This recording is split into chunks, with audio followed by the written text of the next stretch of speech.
আমার স্বামীর পরক্রিয়া যেদিন প্রথম ধরা পড়ে সেদিন আমি কান্না করি, বরং কোমল গলায় আমি তাকে জিজ্ঞাসা করছিলাম, বলো তো আমার কি পরিবর্তন করতে হবে, কি পরিবর্তন করলে তুমি অন্য মেয়ের কাছ থেকে আমার কাছে ফিরে আসবে। আমার কাছে মনে হয় আমি নিশ্চয়ই কোথাও একটা তোমার মনের মতন না, তুমি মনে হয় এজন্য আমাকে পছন্দ করো না, তুমি বললে আমি শুধরে নিব।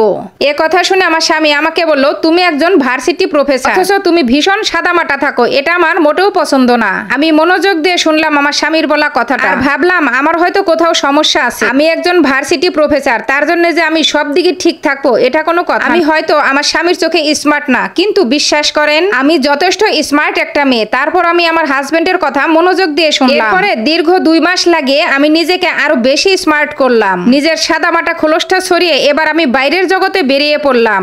নিজেকে যখন স্বামীর জন্য একদম পরিপাটি করে তৈরি করলাম, ঠিক তখন আমি দেখলাম আমার স্বামী তাতেও আমার উপর সন্তুষ্ট না। দ্বিতীয়বার তাকে আবারও অন্য মেয়ের সাথে হাতে নাতে ধরলাম। সেদিনও আমি তার সাথে ঝগড়া না করে নরম কণ্ঠে বললাম, তুমি না আমাকে আধুনিক হতে বলেছিলা, স্মার্ট হতে বলেছিলা, আমি তো তোমার কথা মতোই আধুনিক হলাম। তারপরও আমার সাথে কি সমস্যা বলো? তুমি কেন আবার এসব করছো? তুমি যা যা বলবে আমি সব কিছু শুধরে নিব আর সেভাবেই চলবো। তারপরও তুমি এসব করা বাদ দাও। আমি শুধু তোমাকেই ভালোবাসি, তোমাকেই চাই। তুমি শুধু একবার বলো প্লিজ, আর কি কি করা প্রয়োজন আমার, কি করলে তুমি অন্য মেয়ের দিকে আর ফিরে তাকাবে না। এ কথা শুনে আমার স্বামী আমাকে বলল, তোমার সরল সোজা এসব ধরন পাল্টাও, আমার প্রতি এত ন্যাকামি এত ভালোবাসা এসব ছাড়ো, এসব দেখলে আমার বিরক্ত লাগে। মানে হচ্ছে আমি আমার স্বামীকে প্রচুর ভালোবাসি, প্রচুর শ্রদ্ধা করি, আর এই জিনিসটাই তার কাছে খুব বিরক্ত লাগে। আমি খুব সহজেই তার কথাগুলো মেনে নিলাম, স্বামীর কথায় বদলে গেলাম। তাকে আর অতিরিক্ত ভালোবাসা দেখাই না, স্বামী ভক্তও দেখাই না। যদিও আমার স্বামীকে মনে প্রাণে ভালোবাসি, তারপরও এসব আর সামনাসামনি দেখাই না। এভাবে চলতে থাকে কয়েক মাস। তারপরও আমার স্বামীকে তৃতীয়বারের মতো পরক্রিয়া করতে নিজের চোখে দেখে ফেলি আমি। এবারও কোনো রাগ দেখালাম না, তারপরও আমি ভারী স্বরে বললাম, আমি তো নিজেকে বদলে ফেললাম বহু কষ্টে, তারপরও তুমি ঠিক হলে না কেন?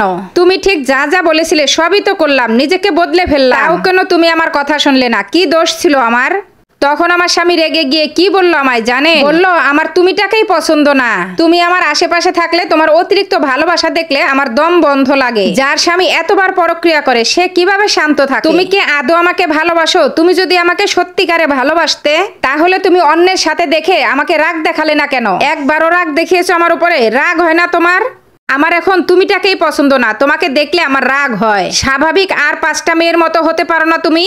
আমাকে দেখে চিৎকার করে করে কথা শোনাতে লাগলেন আমার স্বামী আমাকে। তখন আমি একটু হাসলাম, হেসে বললাম, রাগ তো দেখাতেই পারতাম, কেন দেখাইনি জানো? ভালোবাসার মানুষকে কখনো রাগ দেখিয়ে ভয় দেখিয়ে বেঁধে রাখা যায়, তাকে আদর দিয়ে ভালোবাসা দিয়ে আগলে রাখতে হয়।